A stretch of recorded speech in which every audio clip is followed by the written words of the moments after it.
नमस्कार, मैं Kamala Swami, lecturer government senior secondary school Jalsu. आज हम कक्षा 12 की सृजन से रहीम दास जी के नीति के दोहे पढ़ेंगे। बच्चों, यदि आपने मेरे चैनल को सब्सक्राइब नहीं किया है तो अभी सब्सक्राइब कीजिए ताकि आपको मेरे लेटेस्ट वीडियो मिलते रहें और मेरे वीडियो को लाइक भी करें। तो बढ़ते हैं रहीम दास जी के जीवन परिचय की ओर। रहीम दास जी का जन्म 1556 ईस्वी में हुआ था। इनकी मृत्यु 1626 ईस्वी में हुई थी। रहीम का पूरा नाम अब्दुल रहीम खान खाना था। इनके पिता बैराम खान ने मुगल बादशाह हुमायूं की मृत्यु के बाद अकबर के संरक्षक का दायित्व निभाया था। रहीम बचपन से ही साहित्य प्रेमी और बुद्धिमान थे। उन्हें अपने माता पिता से वीरता, राजनीति, दानवीरता तथा काव्य जैसे गुण विरासत में मिले थे। रहीम का व्यक्तित्व बहुत प्रभावशाली था। वे सामंजस्यवादी थे। श्री कृष्ण के प्रति भी उनकी अथाह श्रद्धा थी। उन्होंने अपने काव्य में रामायण, महाभारत, पुराण तथा गीता जैसे ग्रंथों के कथानकों एवं पात्रों का बखूबी उल्लेख किया है। इनके काव्य में नीति, भक्ति, प्रेम और श्रृंगार का सुंदर समावेश मिलता है। रहीम को दोहा, सोरठा, बरवे तथा सवैया छंदों में विशेष महारत हासिल थी। उनकी प्रमुख कृतियां हैं दोहावली, बरवे, नायिका भेद, रास पंचाधाई, मदनाष्टक तथा नगर शोभा। अपने अनुभवों को उन्होंने जिस सरल शैली में अभिव्यक्त किया है वह अद्भुत है। तो बढ़ते हैं नीति के दोहे की ओर। रहीमन देखी बड़ेन को, लघु न दीजिए डारी, जहाँ काम आवे सुई, कहा करे तलीवारी।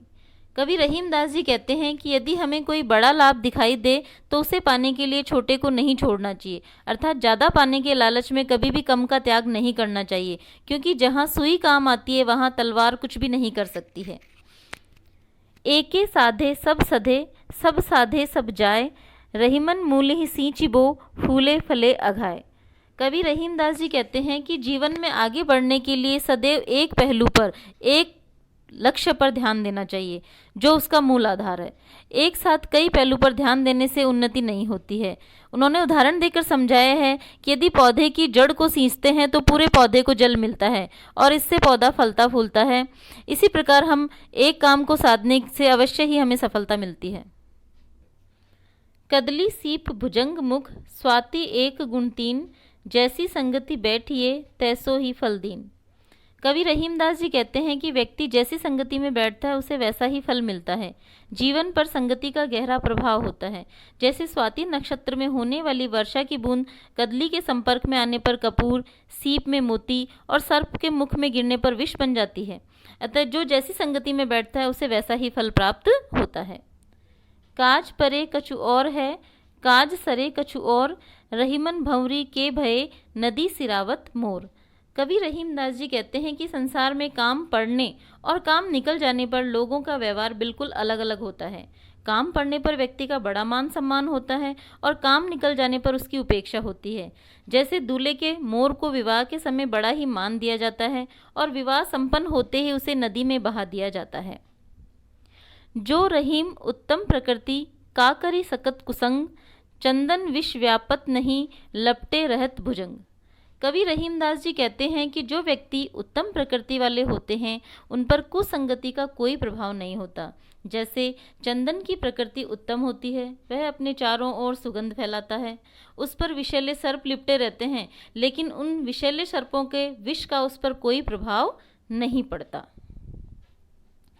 रूठे सुजन मनाइए, जो रूठे सो बार, रहीमन फिरी फिरी पोहिए, टूटे मुक्ता हार।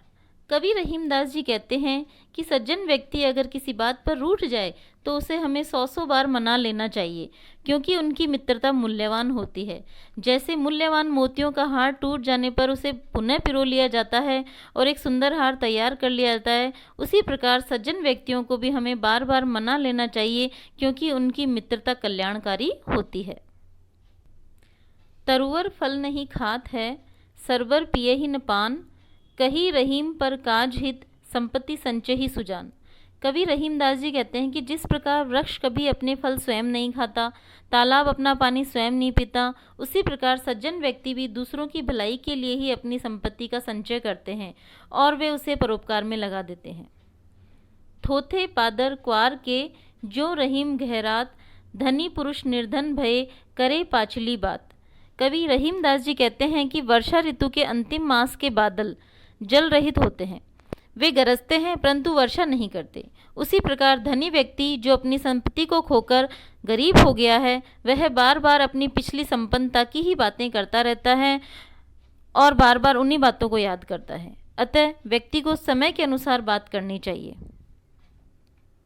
रहीमन असुआ नैन ढरी, जिये दुख प्रकट करई, जाहि निकारो गेहते, कस न भेद कही देई। कवि रहीमदास जी कहते हैं कि आंखों से निकलने वाले आंसू मन के दुख को प्रकट कर देते हैं।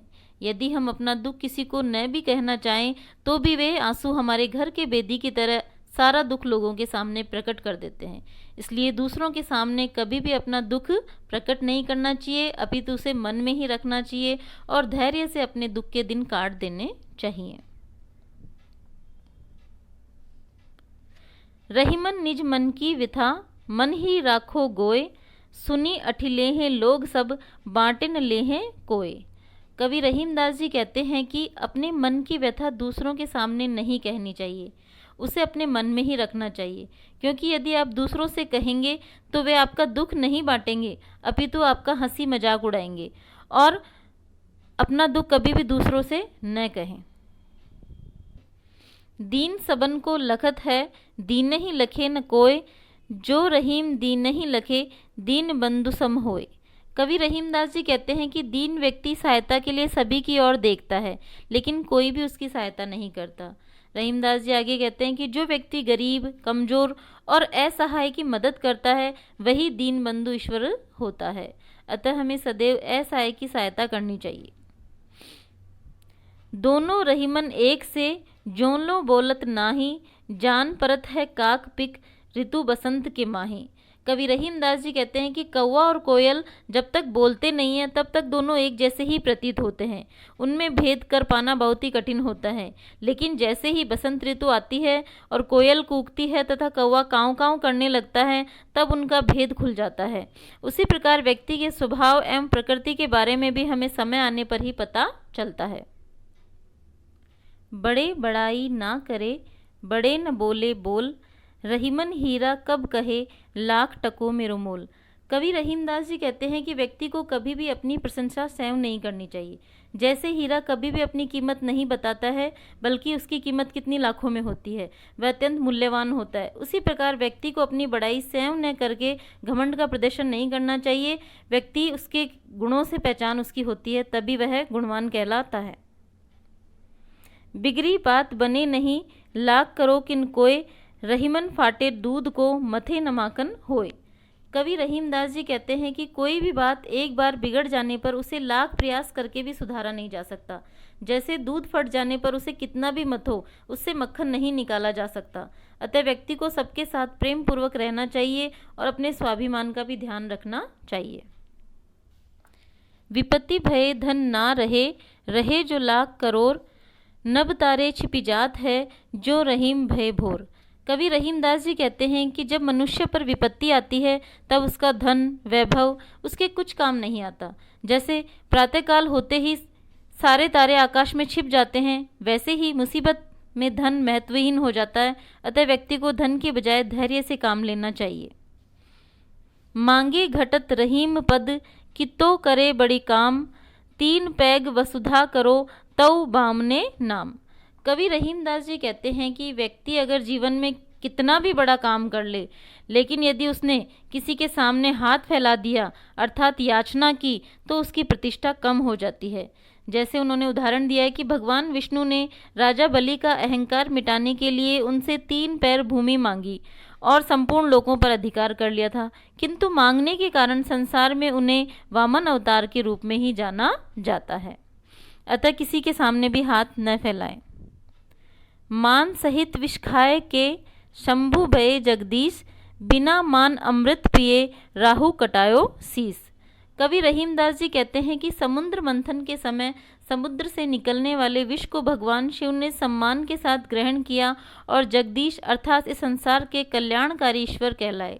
वहीं जब समुद्र से अमृत की प्राप्ति होती है तब राहु नामक राक्षस ने बिना मान सम्मान के धोखे के साथ अमृत को पी लिया, तो उसे अपना सिर कटाना पड़ा। अतः व्यक्ति को अपने मान सम्मान का ध्यान रखना चाहिए। रहीमन जीहा बावरी, कही गई सरग पताल, आपू तो कहीं भीतर रही, जूती खात कपाल। कवि रहीमदास जी कहते हैं कि यह जीभ भी बड़ी बावरी है, बिना सोचे समझे कुछ भी अच्छा बुरा कह देती है, और उस समय उसके जो दुष्परिणाम होते हैं वो बेचारे सिर को भोगने पड़ते हैं।